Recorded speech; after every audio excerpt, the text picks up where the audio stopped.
ఏకంగా పబ్లిసిటీ ఇచ్చుకునే దానికోసం ఎక్కడ చూసినా అక్కడ ఫోటోలు కనిపిస్తాయి. అయ్యా, ఈ మాదిరిగా పబ్లిసిటీ చేసుకోవడం చూస్తా ఉంటే ఈ 5 సంవత్సరాలలో ఆయన చేసిందేమీ లేదు, మనకిచ్చిన భద్రత ఏమీ లేదు. కానీ ఇప్పుడు మళ్ళీ కొత్తగా వచ్చి ఈయనేమంటాడు? ఒక్కసారి ఆలోచన చేయమని అడుగుతా ఉన్నా. ఈ పరిస్థితులు మారాలి. ఈ చెడిపోయిన ఈ రాజకీయ వ్యవస్థలోకి విశ్వసనీయత అన్న పదానికి అర్థం రావాలి.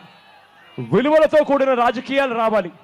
ఒక రాజకీయ నాయకుడు ఫలానిది చేస్తాను అని చెప్పి మైకు పట్టుకొని చెప్పి మేనిఫెస్టోలో అది పెట్టి ప్రజలను ఓటడిగి గెలిచి ఆ తర్వాత ఆ రాజకీయ నాయకుడు ఆ పనులు చేయకపోతే తన పదవికి తాను రాజీనామా చేసి ఇంటికి వెళ్ళిపోయే పరిస్థితి తీసుకొని రావాలి. అప్పుడే ఈ చెడిపోయిన ఈ రాజకీయ వ్యవస్థలోకి విశ్వసనీయత అన్న పదానికి అర్థం వస్తుంది. ఈ చెడిపోయిన ఈ రాజకీయ వ్యవస్థలోకి మార్పు రావాలి అంటే అది మీ అందరితోనే సాధ్యము అన్న సంగతి ఎవరు కూడా మర్చిపోవద్దని నేను అడుగుతా ఉన్నా. మీ అందరితో కూడా నేను ఒకటే చెప్తా ఉన్నా. ఎన్నిక రోజు వచ్చేసరికి ప్రతి గ్రామానికి మూటలు డబ్బులు పంపిస్తాడు. అవినీతితో బాగా సంపాదించాడు. సంపాదించిన డబ్బును గ్రామాలకు పంపిస్తాడు.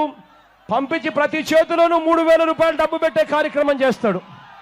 ఈ 5 సంవత్సరాలలో ఆయన చేసిందేమీ లేదు, మనకిచ్చిన భద్రత ఏమీ లేదు. కానీ ఇప్పుడు మళ్ళీ కొత్తగా వచ్చి ఈయనేమంటాడు? ఒక్కసారి ఆలోచన చేయమని అడుగుతా ఉన్నా. నేను విన్నాను, నేను ఉన్నాను అని చెప్పి ఈ వేదిక మీద నుంచి నేను మాటిస్తా ఉన్నాను.